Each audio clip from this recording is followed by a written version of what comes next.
everybody, it's First Warn Storm Team Chief Meteorologist Brad Panovich. Thanks everybody watching on YouTube, Facebook, Periscope, on our WCNC app. We're doing this once again, live streaming to every platform that we can at one time, so I can over here see all of your comments come in. I will try to answer as many as I can. Can't promise I get to all of them because I'm going to talk about the storm first, and then I'll get over here and try to answer some as we go. First things first, let's get right to what the storm is doing right now. We still have really good radar data because it's close to Puerto Rico. The orientation to Puerto Rico, the San Juan radar is scanning this storm. It's going to move away from radar range. Remember, radar is land-based, so because of the radar in the Puerto Rico area, we've got a couple radars down there, we can get pretty good coverage. Once it gets back away from Puerto Rico over open water, we're going to rely more and more on satellite data. But the fact that we know exactly where the center is and we've got a defined eye, the storm seems to be gaining strength right now, just looking at the representation on the radar. Here was the 8 p.m. advisory, if you missed it. I'll throw it up here. And I'm going to actually take my picture off of here so you guys can see this a little bit better. Hopefully you'll still be able to hear me. Oh, that's not what I wanted. I wanted to take this off. So there you go. Hopefully you can still hear me. That was the 8 o'clock advisory. The location 60 miles north-northeast of San Juan, Puerto Rico. Winds are at 80 miles per hour, but I can tell you the next advisory at 11 p.m., we're likely going to see an upgrade. The movement is still to the northwest at 13 miles per hour, and that pressure continues to fall. A lot of people ask me about atmospheric pressure. If you're not used to looking at pressure, the way these storms work, the lower the pressure, the stronger the storm gets. That's how low pressure systems maintain themselves. And the way that works is the thunderstorms are actually taking air from the surface. They're lifting it up and removing air, which is lowering the pressure. So that lifting of the air, removing the pressure from the middle, causes air to rush in to replace that air that's being lifted. That rushing of air to replace that lifted air is the wind that is produced by hurricanes. So the lower the pressure, the faster it is.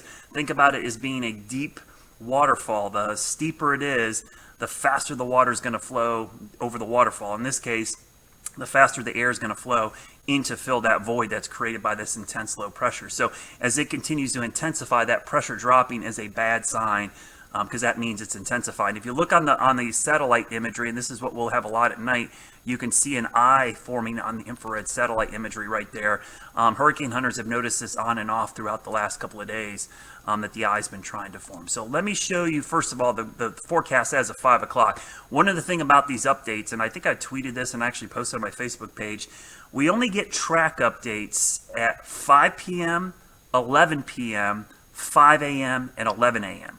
Intermediate advisories will give us an update on stuff like this, the location and wind speed and pressure. If the hurricane hunters are in there and they get that information, they'll update that, but they won't update the track. Those come in at 8 a.m., 2 p.m., and 8 p.m., and 2 a.m. So 8 and 8 a.m. and 2 and 2 p.m. So those are the 6-hour increments that we get those. But this was the 5 p.m. winds at 80 miles per hour, but notice those gusts up to 100 miles per hour. Moving over very favorable water. This water is bath water, mid to upper 80s, very low wind shear, and then approaching the Florida coast sometime late this weekend, Sunday night into Monday, and probably is a Category 3, but I would not be shocked if this is stronger. Intensity forecast is the most difficult thing, especially with really strong hurricanes. They go through cycles that you always can't pin down. The track takes it right over Central Florida by Monday at 2 p.m. So at the timeline, you're looking at right there is a Cat 2, Cat 3, right around Monday, midday. I think Monday, Labor Day is the way to look. The northern part of the cone goes almost up to Savannah. It's not too far away. It's really close, but it's not into South Carolina, and it goes all the way down to the Keys. For that reason, there's still this area that I want people to pay attention to. You're not out of the woods up here yet, but South Carolina, you're still going to see some impacts, because remember, water's going to be pushed in here. And if you've been down to Hilton Head or Savannah or Charleston, it doesn't take much to cause coastal flooding. So coastal flooding, but a direct impact is not likely. Also, eastern Gulf of Mexico and the Gulf Coast, pay particular attention, because some of the trends today have been for the storm to shift more to the west before making a recurve. So just a heads up, but that would be more late Wednesday or Monday into Tuesday, excuse me. And everybody in the Western Carolinas watching me right now wants to know, hey, where's this going to go next week? Well, if we're going to see any impacts in the Western Carolinas, including Charlotte, the upstate, Hickory, areas up towards Greensboro, it's going to have to go far to the west and move up towards us. That would not happen until 7 to 8 days from now, so next Wednesday or Thursday. So there's time to watch that, unless it does one of these, which would be sooner, but right now that doesn't look very likely. So let me show you what's steering this system, and this is really important. The thing we'll be watching the next couple of days is this ridge of high pressure. You'll get us sick of hearing us talk about this high pressure, because what we expect this high to do, and it's actually pretty well backed up in all the guidance, is we expect it to build west. So scenario 1 is what's happening right now. Very strong ridge of high pressure pushing back over the southeast. These storms cannot plow into high pressure. They're like mountains of air in the atmosphere, so they ride around the edges. Think about this as like a giant rock and like a stream, and so the water has to flow around it to get to the other side. And that's what the hurricane's going to do. It's going to flow around the rock or the impediment in the stream or the flow, and it's going to go around it. Now that's why we're seeing all this shift towards the west. This ridge has been sampled pretty well because the Gulfstream aircraft has been out there. The hurricane hunters have been zigzagging out here because they want to sample the atmosphere here. They're not just going to fly into this. They got to know what this thing is doing, because that dictates the steering currents. But let's say that ridge weakens a little bit or doesn't push as far west. Then there's a possibility that the storm could track a little farther north, and that's what some people were fearing last night, but that was kind of unfounded. There was only one piece of guidance, and it was a huge outlier. It was like something out of left field. I can tell you right now, very few, if any, guidance are going up here. They're all trending this direction. There's not that many going this way, but until that, we can never completely rule that out, so I'm never going to give the all clear for that area, but I will tell you the threat up there is diminishing. And just to reiterate that, I'm going to try, I don't know why I didn't pull this up, but I was going to show you the spaghetti plots. Now, spaghetti plots, again, it takes a little bit of expertise to look at these. Not all these numbers and lines are equally important. Like some of these we don't even use, and I probably should just completely take them off. But if you look at all the guidance, it's pretty tightly clustered, to be honest with you, from as far north as just south of Jacksonville down to Miami. That's a pretty big cluster of spaghetti. And that's where they get the name. They look like spaghetti noodles.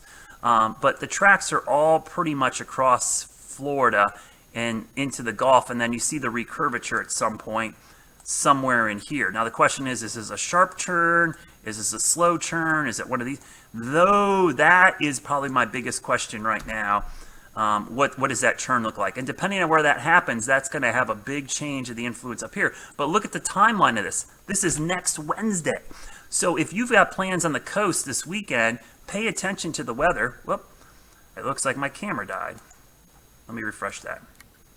There we go, I'm back. That was weird, I froze there for a second. But I bet you could still hear me. So if you're going to the coast this weekend, you're not out of the woods, but I wouldn't be worried about a direct impact right now, because this looks like this will happen Tuesday or Wednesday. So I've been telling a lot of my friends, if you're going to North Carolina beaches right now, don't change your plans. South Carolina to maybe down to Hilton Head, I wouldn't change my plans either. But Hilton Head south, I would start thinking, okay, maybe I don't want to stay through Monday. Maybe I'll leave Sunday night or Monday morning. But these are the areas where, this area right in here is probably where I'd be the most concerned if I was heading down there. But even there, the impacts aren't going to really happen until Monday into Tuesday. So if you're going to be there early this weekend, you might get out of this completely. And just to show you another perspective on this, I'm going to show you a separate set of guidance in a second.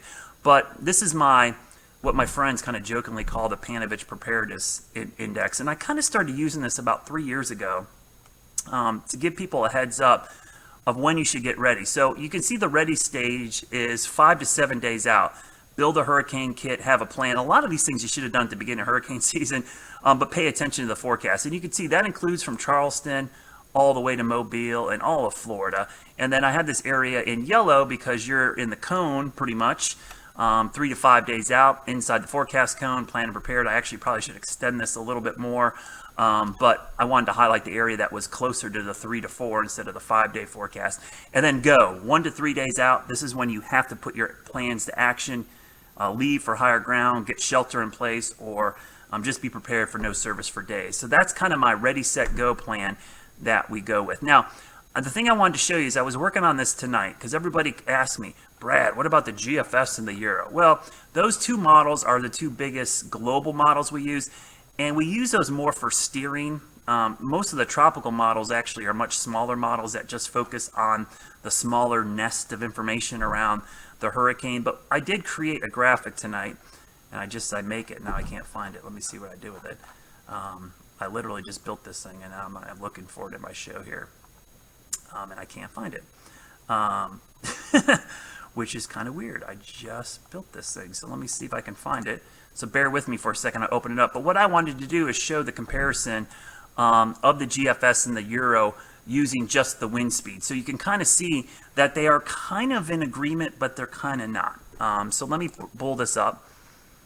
And so you can see this is Dorian, and this is based on their latest run. We'll get another run of both models tonight, which really you won't be able to see it until the middle of the night. If you're like me, if I don't sleep, it'd be like 2 in the morning when I start looking at this stuff, maybe earlier. So right now the Euro and the GFS have it almost like that, exactly where it's at. As we go through time, we'll go through Thursday. They're pretty similar. I'm going to stop this Friday morning about 8 a.m. Let me put a pause point there. Hit play.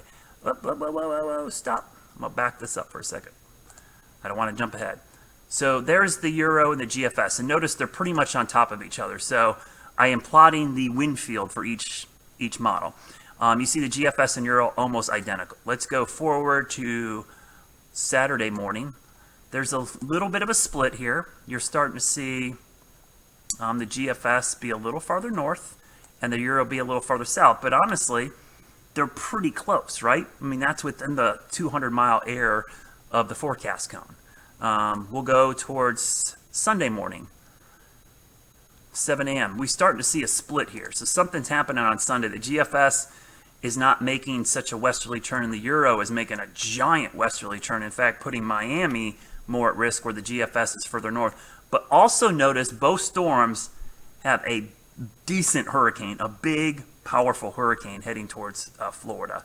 And then we go towards Monday, Sunday night and Monday morning, and you could see where the systems take these things ashore. So the Euro is way down here and the GFS is here. But notice they both have landfall in Florida. And if I were to put the cone on here, both of these are within the cone. So they're both in it, and that's why sometimes you'll see the forecast kind of split the difference. That's kind of the median between the two. And again, these are the operational models. These models all have different variations that we can look at. And I will tell you that the trend for down in here has been the trend all day long, and really since overnight. We'll have to see if tonight's runs agree. And then here's the interesting thing going through Monday. The storms cross Florida. The GFS goes up into Georgia and kind of decays the system, and it falls apart. The Euro goes back into the Gulf of Mexico, tries to take it up to a stronger hurricane again, at least a minimal hurricane, and then brings it ashore somewhere near Pensacola. It actually has a little eye wall there. So you can see it coming ashore again right there and then trying to come up here. But notice the time frame. This is next Thursday, pushing in through Alabama. So and then it dissipates and kind of doesn't do anything. So sure, there could be rain eventually up here, but in none of these scenarios do you see a whole bunch of wind coming up into the Carolinas. I'm going to pull back up my graphic here. So that's kind of what the two model guidance are saying. And really, because it's such a far out system, we've got a long time to watch this whole process. Let me go back and show you the wider view here, and I'll show you the view of the storm. So here we are up in the Carolinas and Florida. Just to give you a perspective how far away it is, I'll plot it from Miami. Right now from Miami, it's roughly almost 1,000 miles away.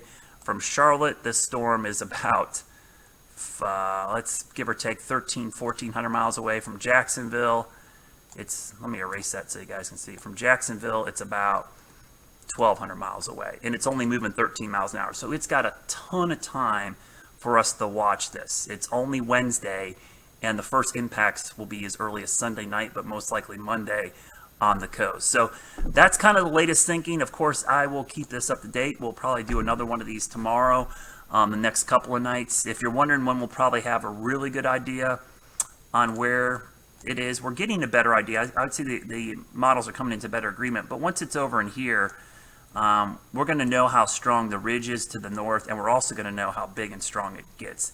The scary thing about this storm for folks in Florida, this has all the potential to be a major hurricane, and not only a major hurricane from an intensity standpoint, but a very large system. It could be very wide, and so even if it goes down in here, it could easily have big time impacts across the entire state of Florida. So pay attention to all your local officials. Any warnings or advisories for evacuations or sandbagging, please follow those, especially down in Florida and even up into Hilton Head, Charleston, down towards Savannah. Those areas are going to see water. Remember, as this storm is coming up here, it's going to be pushing water. So you'll start seeing higher than average tides and likely coastal flooding starting early this weekend that could last into early next week.